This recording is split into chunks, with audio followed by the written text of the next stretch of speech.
Hello mga stories, welcome back sa ating YouTube channel. May update na pala ang yung tungkol sa ito sa sa sunscreen at may isa ditong na may nagkumpara at ito siya yung parang good criticism sa kanila. Kung natatandaan mo siya yung doon sa yung nag-create nung last year ata siguro. Siya yung nag-critic ng isang skincare o sunscreen na bakit daw ang puti, ganyan-ganyan, tapos parang hindi tanggap ng isang CEO ng isang sunscreen. Parang light, gano'n, di ba? Natatandaan yun, di ba? At ito na nga, parang ito yung ni-review at kinumpare ng isang, kanyang skincare, yung kay take note, I'm not against her. Ito yung nagiging reaction sa disclaimer lang baka kasi awayin ako ng mga fans niya. Hindi ako nag-aaway. Just lang ako. Parang, teka lang, parang may Okay, sige, ito. Ito yung ito siya yung Okay, hindi ako masyado mapakali. This past few days, pinapanood ko lahat ng reviews ng content creators. Kaya napa-order ako online ng V Sunshade. I have here 2 sunshade. Itong isa, ito yung sinend sa akin ni V. I-check natin yung manufacturing date niya, Feb 2025. Yung na-order ko online from their site sa S-App is March 2025. Ayan. So, nagtataka ako, bakit kaya yung review ko iba sa review ng mga napapanood ko na nabili nila online? Pinagay ko, okay na. Hindi mo sa Facebook, okay naman sila yung closer. Talaga sa akin natin yung difference na. Okay, nakita mo, kasi yung sunscreen na, hindi na test ko, ang araw na test ko. Okay, ulan natin to, this is Feb 2025. So, na-show you siya. And siya, closer look. And this is March 2025. Ito, mas closer look at, mabuti, the difference. Look at the difference. Ito yung test ko, yung review ko. And siya, and ito yung okay, so natin siya wait. Let us watch si Feb 2025. Okay, tingnan lang kita. It's 1990, hindi siya yung watery. Tapos na nangyari sa mga players. Ayan, it's blending easily. And luminous is really luminous. Okay, then sa right hand pa. Ito yung hand pa to. Okay, let's put March 2025. Ito yung siguro, hindi ko na nakita yung mga order online. It's very very tapos, rinend ko siya. Ayan. What is this? Pero rinend ko siya. Pero iba yung consistency, iba yung feel niya. Ano mo kayo yung best sa mo? Iba ito compare sa review ko. Rinend ko siya. Ayan siya. Same finish, actually. Same yung finish niya. But, nahirap na siyang i-blend. Wait. Swatch ba natin sa face? Bakit ganon?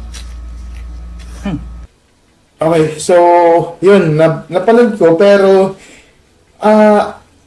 base sa napanood ko, hindi ako alam sa ganitong, skincare, kasi hindi ako professional sa mga ganito.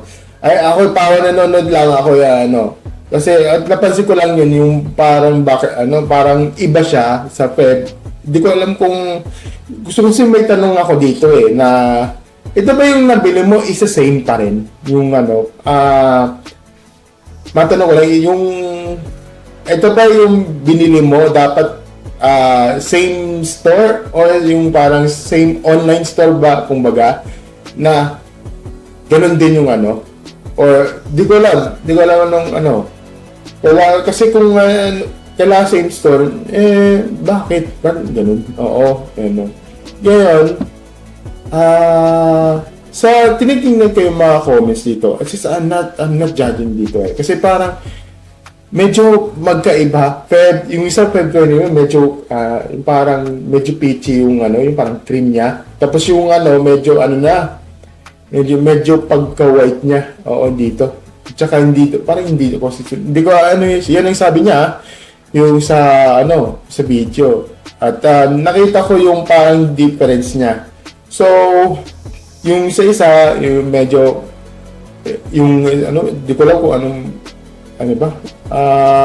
Parang hindi ko lang sa bang narinig ko.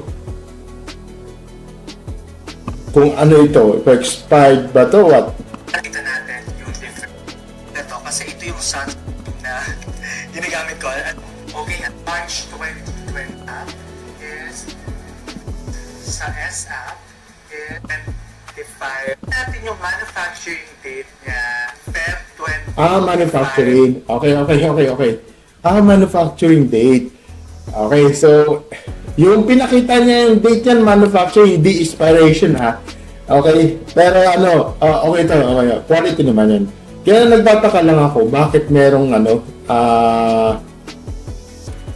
nagtataka lang ako, bakit may, iba yung parang formula niya. Ewan ko, bakit ganun? So, sabi, tinitingnan ko yung mga comments dito sa Reddit. Okay, so, sabi niya, ang point of wear sunscreen dyan is hindi consistent ang project ni V. Hindi naka-quality control and quality check na maayos ang product niya. Kasi, rebrand lang. More on sales in V-Line. Target market niya ang mga low-budget people, sorry. Nako, sabi niya, let's wait na paano handle of nito. So,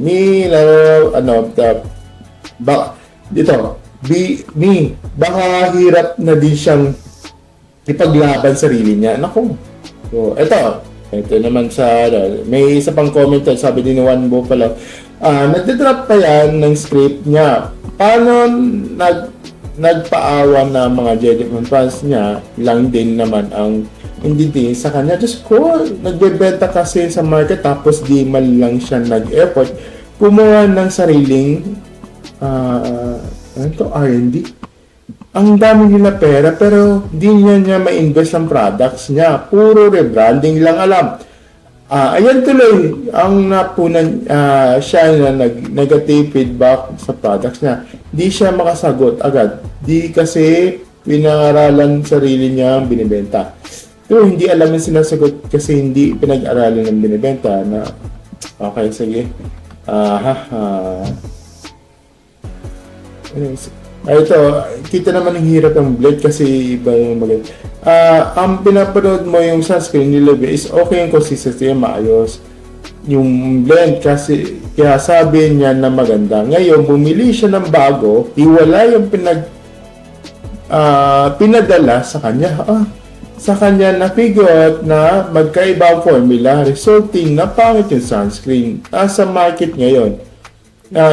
Yung sunscreen nasa market. In short, magkaiba yung formula nung unang pinadala ni V compared sa binenta niya online, kaya thesis defended na siya ni wear sunscreen. Okay. Napanood ko yung unang video niya, nakita ko namumupa din talaga pero mas smooth lang kaya na-blend niya din. Di ko pa alam na maraming issue yun. Pero sa isip ko, bakit ganun yung sabi ko sa isip ko? Take note lang ha, hindi siya, wala sinabi na pangit yung sunscreen ni Miss B, okay?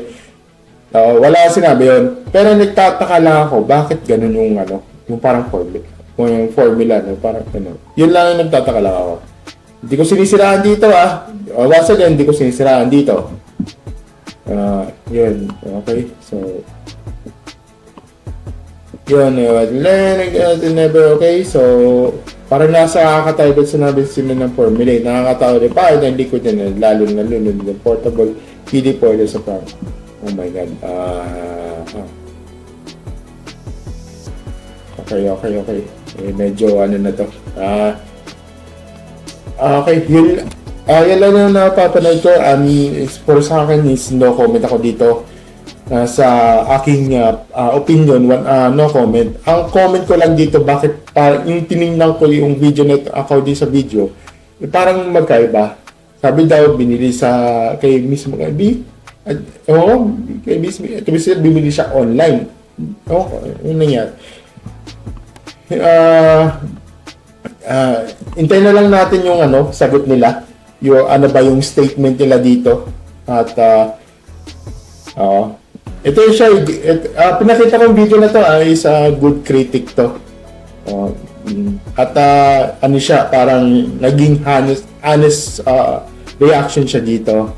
Ayun.